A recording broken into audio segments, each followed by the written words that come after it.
Nandito na ako. Ah, Yota! Yung kanina, sorry ha. Po? Kadalasan, ayaw makipag-usap ng isa sa kapamilya niya pagkasama ang kaibigan niya. Ano ba naman to? Alam ko pag ganyang edad. Hindi. Bakit Okay lang naman po. tinawag pa kita eh? Salamat sa pagkain. Ano ba? Patapusin niyo akong kumain. Hoy, kayong dalawa! Pwede ba? Huwag niyong guluhin ang kuya niyo. Gawin niyo po uli yung airplane! Sige na! Hindi na kayang gawin ni Papa. Gusto niyo po ako na lang? Okay na, wala ka namang kailangan gawin, Yota. Ay, nako. Salamat po.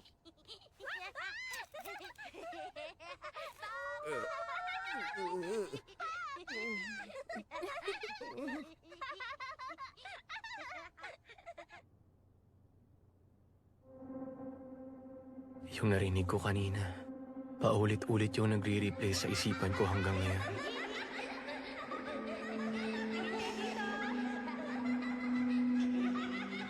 Dapat matigil ang ingay na yun sa isip ko, kundi lalamunin ako nun. Huwag kang mag-isip. Huwag kang mag-isip ng kung ano.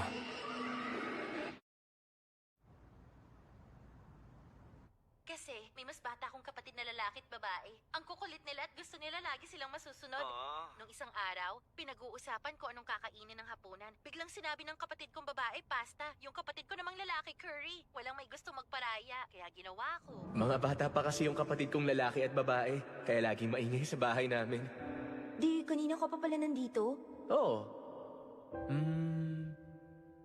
Pero gusto ko ring tumunganga. Kapag mas lalo kong iniisip na totoo ang mga yon, mas lalo ko na pagtatagpi-tagpi ang mga sinabi niya. Pero kahit na totoo ang naisip ko, nasa lugar ba ako para makailam sa kanya? Kapag may nagsabi sa akin na okay lang naman talaga siya, tama lang ba na mag-alala ako? At manghimasok ako sa buhay niya?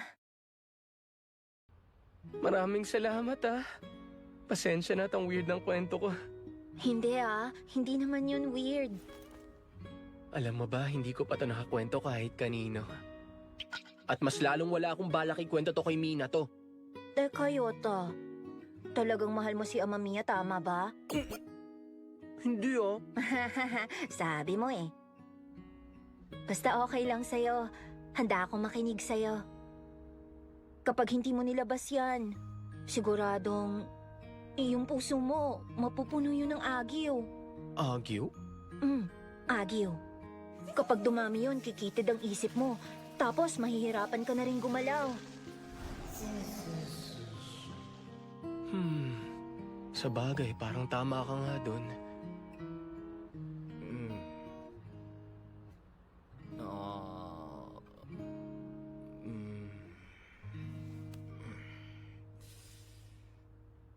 Anong gagawin ko? Koyun, ano kasi?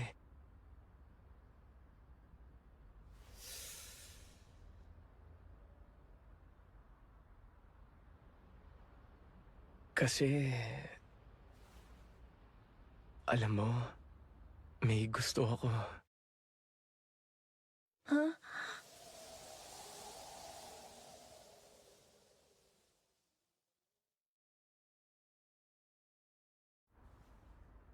Alam mo, may gusto ako.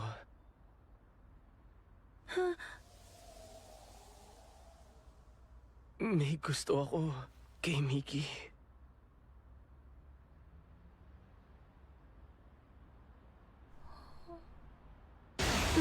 Ano? Ano? Ano ibig sabihin? Like ba? Love ba? Alin doon? Ano? Pareho. Hindi nga. Hindi ko talaga napansin. Sobrang kalmado mo pagkasama mo siya. Naku, hindi. Hindi kaya ako ganun. Sa totoo lang, parang ewan ako kapag kaharap ko si Mickey, hindi ako mapakali. Ha? Seryoso, hindi nga.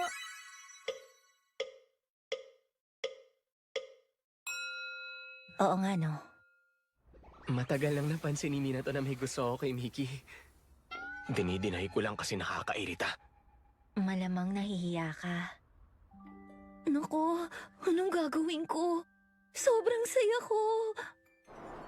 Alin ba sa dalawang yun ang totoong ako? Ano ba yan, hindi ko na rin kilala ang sarili ko. Sila tong nag-aasum ng ugali ko, tas sila may ganang ma-disappoint! Ang saya.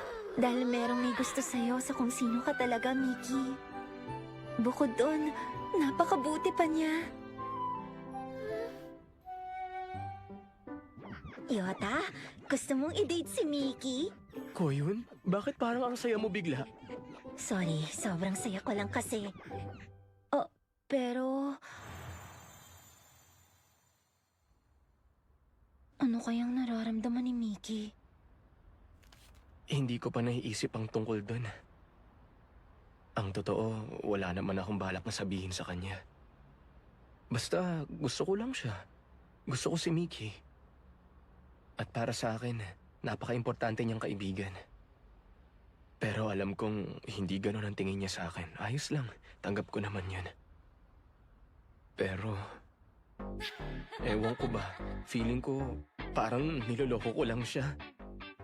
At dapat mag-sorry ako dahil gusto ko siya. Sabi sa'yo, huwag mong sisihin ang sarili mo! Sa atin lang yung pinag-usapan natin ngayon, ha? Oo naman. Susuportahan kita pero di ko ipapahalatang gusto mo siya. Salamat, ha? Para itong hinalaki. Hinliliit yan. Alam mo ba? Masaya ako na naging kaibigan kita ako yun. Ako rin. Oh, Yota, nandiyan ka na pala. Hello po. May pinuntahan ka pa ba? Sobrang nalit ba ako ng uwi? Opo. Kasama kong kaibigan ko. Sabi ko na nga ba? Mukha ka kasing masaya. Kaya naisip ko may magandang nangyari. Po? Kuya! Ay, sandali! Magpatuyo muna kayo ng buhok nyo. Ay, nako. Ikaw kasi kuya, lagi ka lang diretso sa kwarto mo. Oo nga. Kaya pinantahan ka namin agad. Kuya. Hihintayin ko kayo. Magpatayo muna kayo ng buhok. Talaga? Ay, nako. Yota, may ice cream pala sa freezer. Medyo sosyal na ice cream yun. Pero kumain ka muna ng hapunan.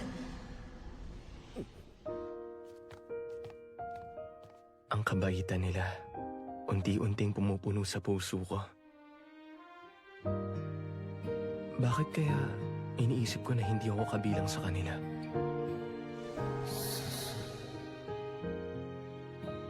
Kaya pala, ang tagal kong hindi napansin yun.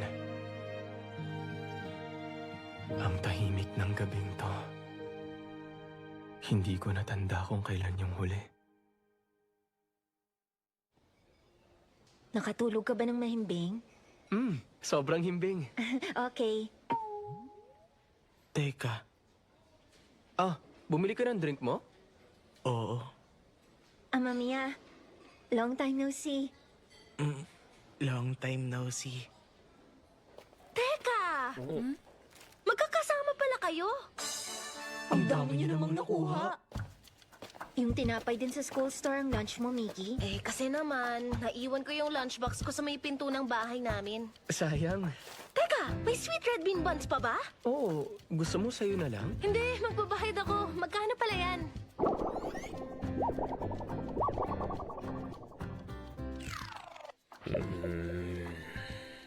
Hindi, okay lang. Sa'yo na to. Hindi, babayaran kita.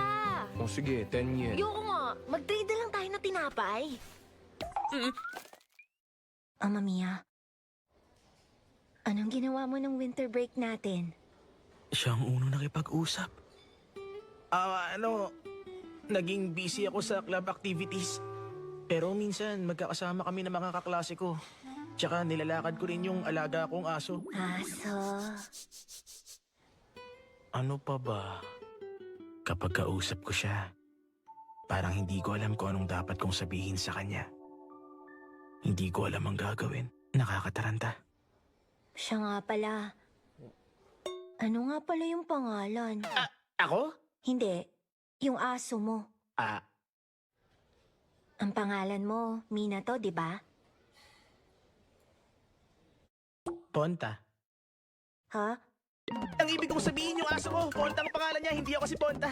Teka, ano bang pinagsasabi ko?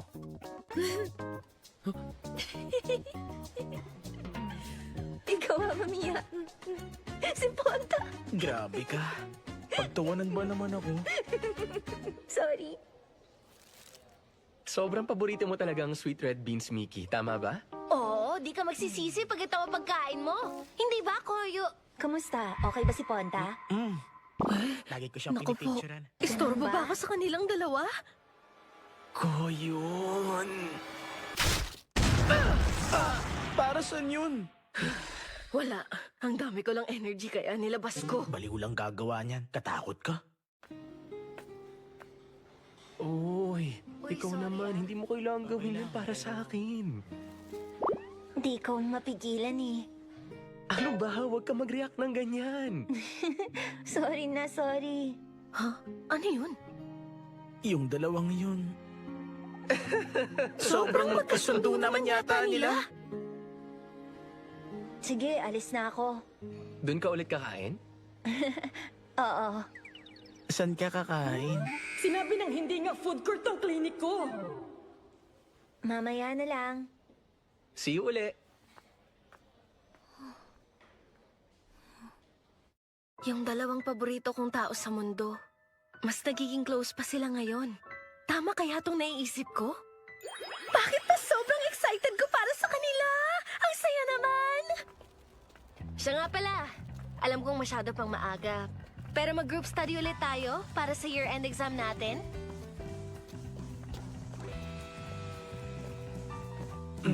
Yay! Ayos! Ako ang magiging cupid nilang dalawa! Teka, si Mickey yun, di ba? Tapos yung mga kasama niya, sina Hino at Amamiya yun, di ba? Si Mickey, ganyan ba talaga siya?